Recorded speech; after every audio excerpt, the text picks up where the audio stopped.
जय हिंद प्यारे साथियों, मैं हूं नीरज। स्वागत है आप सभी का खजुराहो कंपटीशन एग्ज़ाम एकेडमी में। दोस्तों, आज एक महत्वपूर्ण सूचना आप सबके लिए है। सुप्रीम कोर्ट ने एक जजमेंट दिया है गोदावरम वर्डिक्ट में, जिसमें फॉरेस्ट डिपार्टमेंट के पक्ष में ये फैसला सुनाया गया है।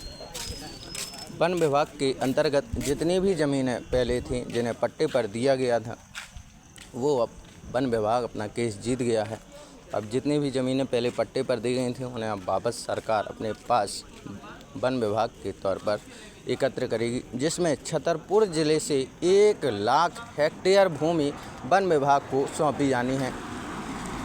जिन भी लोगों ने सन 2000 या 2000 से पहले भी कोई ज़मीन खरीदी है, वो अपनी ज़मीन के कागज़ वन विभाग के पास लेकर ज़रूर जाएं और उनसे जानकारी एकत्रित करें क्या उनकी ज़मीन भी वन विभाग में जा रही है।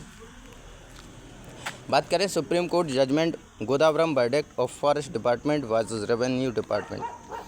गोदावरम मामले का वर्डिक्ट फैसला यह था कि सभी वनों को वन संरक्षण अधिनियम फॉरेस्ट कंजर्वेशन एक्ट के तहत संरक्षित किया जाना चाहिए, भले ही वे आधिकारिक तौर पर दर्ज हों या ना हों। पर्यावरण संबंधी मंजूरी के बिना वन भूमि का गैर वन उपयोग वर्जित है, ये इस गोदावरम वर्डिक्ट में कहा गया है। इस ऐतिहासिक फैसले से भारत में वन संरक्षण को नई दिशा मिली, जिसमें राष्ट्रीय उद्यानों और वन्यजीव अभयारण्यों का संरक्षण अनिवार्य किया गया और वनों की कटाई पर रोक लगाई गई। गोदावरम मामले के मुख्य बिंदु वनों की व्यापक परिभाषा। सुप्रीम कोर्ट ने वन शब्द को केवल आधिकारिक रूप से दर्ज जंगलों तक ही सीमित नहीं रखा है, बल्कि किसी भी क्षेत्र को वन माना है जो वन के शब्दकोशीय अर्थ को पूरा करते हों। वन संरक्षण अधिनियम FCA का विस्तार अदालत ने स्पष्ट किया कि वन संरक्षण अधिनियम 1980 सभी वनों पर लागू होता है। तो ये वन संरक्षण अधिनियम 1980 जो है, तो जिसकी ज़मीन 1972 से पहले है खरीदी गई है, ये उनके लिए लागू नहीं है। बाकी 1972 के बाद जितनी भी ज़मीन खरीदी या विक्रय की गई है, उनके लिए ये गोदावरम वर्डिक्ट आया है। चाहे वे सार्वजनिक या निजी भूमि पर हों, पर्यावरणीय मंजूरी अनिवार्य है। अगर आप कोई प्लॉट भी खरीदना चाहते हैं या कोई खेती की ज़मीन खरीदना चाहते हैं, तो उसके लिए सार्वजनिक या निजी भूमि पर पर्यावरणीय मंजूरी अनिवार्य है। आप अपनी रजिस्ट्री करवाने से पहले एक बार वन विभाग में जाकर अपने उस प्लॉट या ज़मीन के कागज़ ज़रूर दिखाएं जिसे आप क्रय या विक्रय करना चाहते हैं।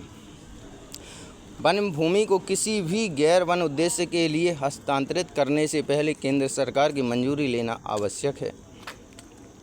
सतत विकास और आदिवासी अधिकार कोर्ट ने वन संरक्षण में सतत विकास के महत्व पर जोर दिया और वन वासियों तथा आदिवासी समुदायों के अधिकारों की रक्षा की आवश्यकता बताई। कड़ी निगरानी और रिपोर्टिंग। सरकार को वनों के संरक्षण के लिए सख्त निर्देश दिए गए, जैसे राष्ट्रीय उद्यानों और अभयारण्यों की पहचान करना, अधिसूचित करना, विशेषज्ञ समितियों के गठन की आवश्यकता बताई गई है। इस फैसले का प्रभाव क्या होने वाला है? कठोर वन संरक्षण ढांचा होगा। इस निर्णय ने भारत में वन संरक्षण के लिए एक मजबूत ढांचा प्रदान किया है। वन भूमि का संरक्षण, पेड़ों की कटाई पर प्रतिबंध लगा दिया। वन भूमि के गैर वन उपयोग को नियंत्रित किया गया है। वन संशोधन अधिनियम 2023, इस फैसले को अगस्त 2023 में बने वन संशोधन अधिनियम में भी शामिल किया गया है। जानकारी काम की हो तो चैनल को सब्सक्राइब करें और इससे जुड़ी जानकारी उपलब्ध कराई जाएगी। आगे जो भी प्रोग्रेस इस गोदावरम वर्डिक्ट में होगा, इसकी पल पल की जानकारी आपको उपलब्ध कराई जाएगी। इसके लिए हमारे फेसबुक चैनल एवं यूट्यूब चैनल खजुराहो एकेडमी को सब्सक्राइब जरूर करें। जय हिंद, जय भारत।